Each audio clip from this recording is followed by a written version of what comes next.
जो लोकतंत्र के लिए बड़े दुख व चिंता की बात है। इतना ही नहीं बल्कि देश में लोकसभा व राज्यों में विधानसभा आम चुनाव के साथ साथ खासकर उपचुनावों में तो अब ये कार्य काफ़ी खुलकर किया जा रहा है और ये सब हमें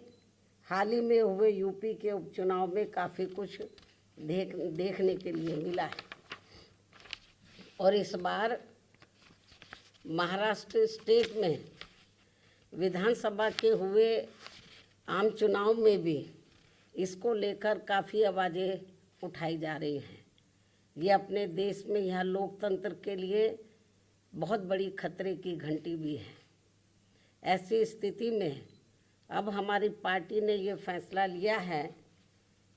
कि जब तक देश में फर्जी वोटों को डालने से रोकने के लिए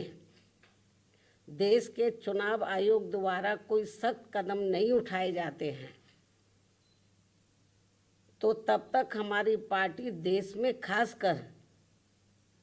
अब कोई भी उपचुनाव नहीं लड़ेगी। मैं उपचुनाव की बात कर रही हूँ, बाई इलेक्शन की। तो तब तक हमारी पार्टी देश में खासकर अब कोई भी उपचुनाव नहीं लड़ेगी। जबकि आम चुनाव में जब जनरल इलेक्शन होते हैं, जबकि आम चुनाव में इस मामले में थोड़ा बचाव जरूर हो जाता है, क्योंकि इनका अर्थात सरकारी मशीनरी का सत्ता परिवर्तन के डर की वजह से जब जनरल इलेक्शन होता है, जो पार्टी पावर में होती है जरूरी नहीं है कि वो पार्टी पावर में फिर से लौट के आ जाए, दूसरी पार्टी भी आ सकती है।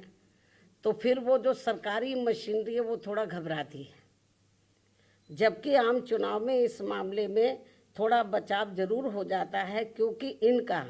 अर्थात सरकारी मशीनरी का सत्ता परिवर्तन के डर की वजह से आम चुनाव में इनका जनता पर कोई ज़्यादा दबाव या डर आदि नहीं होता है,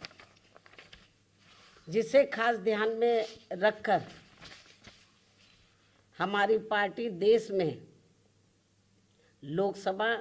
व राज्यों में विधानसभा के आम चुनाव तथा स्थानीय निकायों के भी चुनाव पूरी तैयारी व दमदारी के साथ लड़ेगी।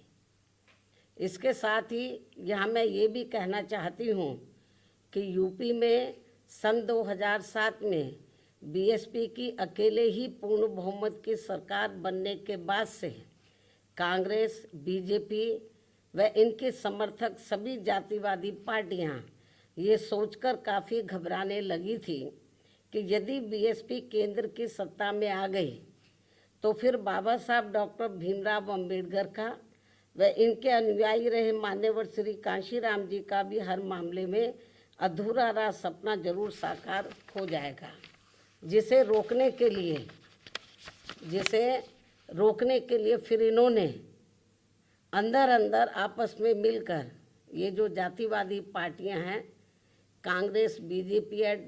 कंपनी के जो लोग हैं, फिर इन्होंने अंदर अंदर आपस में मिलकर व पर्दे के पीछे से खासकर दलित समाज में से बिकाऊ व स्वार्थी किस्म के लोगों के जरिए अब इन्होंने अनेकों पार्टियां बनवा दी सन 2007 के बाद से, जिनको चलाने व चुनाव लड़ाने आदि पर पूरा धन इन्हीं पार्टियों का लगता है। तभी ये पार्टियां कई कई दर्जन गाड़ियों को साथ में लेकर चलती हैं और अब तो ये हेलीकॉप्टर व प्लेन से चुनावी दौरा भी करते हैं। ऐसी लोगों में ये आम चर्चा है। जबकि हमारी पार्टी बीएसपी इसके लिए पार्टी के लोगों से बीएसपी सदस्यता आदि के जरिए अपना खर्चा खुद उठाती है। यहाँ ये भी गंभीरता से सोचने की बात है। और इतना ही नहीं बल्कि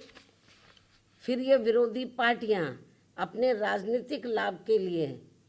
उनके हिसाब से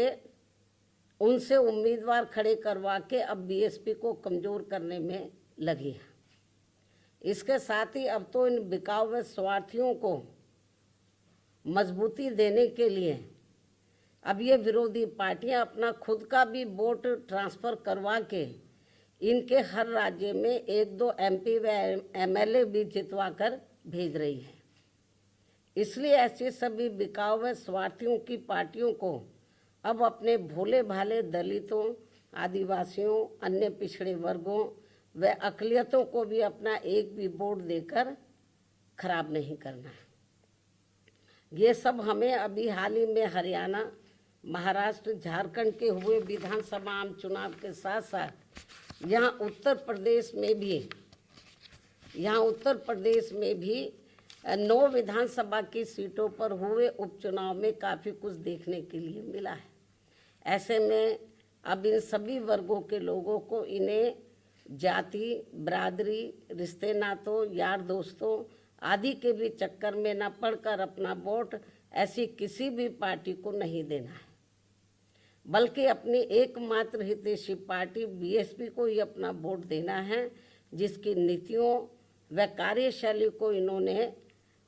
यूपी में, यानी कि जो वीकर सेक्शन के लोग हैं, इन्होंने यूपी में बीएसपी के, वैसे तो सर समाज के लोगों ने आजमाया है, इन्होंने यूपी में बीएसपी के नेतृत्व में 4 बार बनी सरकार में भी काफ़ी कुछ आजमाया है। इसके साथ साथ इन सभी वर्गों के लोग अब पुनः सत्ता में आने के लिए विरोधी पार्टियों की इन सभी साजिशों से हमेशा सावधान रहना है और आपस में भाईचारा पैदा करके अपनी पार्टी बीएसपी को हर मामले में जरूर मजबूत बनाना है तथा इनकी इन सभी साजिशों से ये लोग हमेशा सावधान भी रहें। वर्तमान में समय की यही मांग है और सर्वजन हिताय व सर्वजन सुखाय के लिए इसकी ये खास ज़रूरत भी है। और अब मैं विरोधियों की इन सभी साजिशों के बीच अपनी पार्टी के लोगों ने अपने उम्मीदवारों को यहाँ उत्तर प्रदेश में, महाराष्ट्र में, झारखंड में और ख़ासकर उत्तर प्रदेश में जो 9 विधानसभा की सीटों पर बाई इलेक्शन हुए, तो इन सभी सीटों पर अपनी पार्टी के लोगों ने अपने पार्टी के उम्मीदवारों को जिताने के लिए जो पूरे जी जान से कोशिश की है, तो उनका मैं पूरे तय दिल से आभार प्रकट करते हुए अब मैं अपनी बात यहीं समाप्त करूं। लेकिन इससे पहले मैं यूपी सरकार को ये भी कहना चाहूँगी, कल यूपी में उपचुनाव को लेकर आए अप्रत्याशित नतीजों के बाद से खासकर संभल जिला सहित पूरे मुरादाबाद मंडल में काफ़ी तनाव की स्थिति व्याप्त थी कल से। ऐसे में शासन व प्रशासन को संभल में मस्जिद व मंदिर विवाद को लेकर सर्वे कराने का कार्य आगे बढ़ाना चाहिए था, जो तो ये ज़्यादा बेहतर होता। लेकिन ऐसा ना करके जो आज वहाँ सर्वे के दौरान जो कुछ भी बवाल हुआ है, हिंसा हुई है, तो उसके लिए यूपी का शासन व प्रशासन पूरी तरह से जिम्मेवार है। ये अति निंदनीय है। ये जो भी कुछ उधर हो रहा है ये अति निंदनीय है, जबकि ये काम दोनों पक्षों को साथ में लेकर शांतिमय ढंग से किया जाना चाहिए था, जो नहीं किया जा रहा है। ऐसे में अब मैं खासकर संभल के सभी लोगों से वहाँ शांति व्यवस्था बनाने की भी पुरजोर अपील करते हुए अपनी बात यहीं समाप्त करती हूँ। धन्यवाद। जय भीम व जय भारत।